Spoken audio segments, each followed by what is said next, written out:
Nanawagan og tabang ang pamilya sa usa ka OFW nurse nga namatay sa aksidente sa nasod Georgia aron mahiuli na ang patayng lawas niini sa Zamboanga City.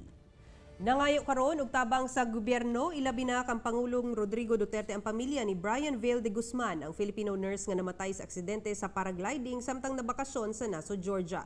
Si Brian napulo ka tuig na ang OFW isip usa ka nurse sa Saudi Arabia. Isip pa nga nay buutan og responsableng anak si Brian, gani siya ang breadwinner sa pamilya. Ning bag-o lang nagbakasyon kini sa Georgia ug namatay sa disgrasya samtang nagparagliding. Nakatagdang moadto ang igsuon niini ngadto sa Georgia aron sayron kung unsa gyud ang nahitabo kaniya. Busa panawagan sa pamilya nga tabangan sila aron makabalik sa Zamboanga City ang patayng lawas niini sanglit mahal kaayo ang balay ronon. Yung iba, nakarating na sa finishing lines. Hanggang pagdating nila doon, wala pa si Brian.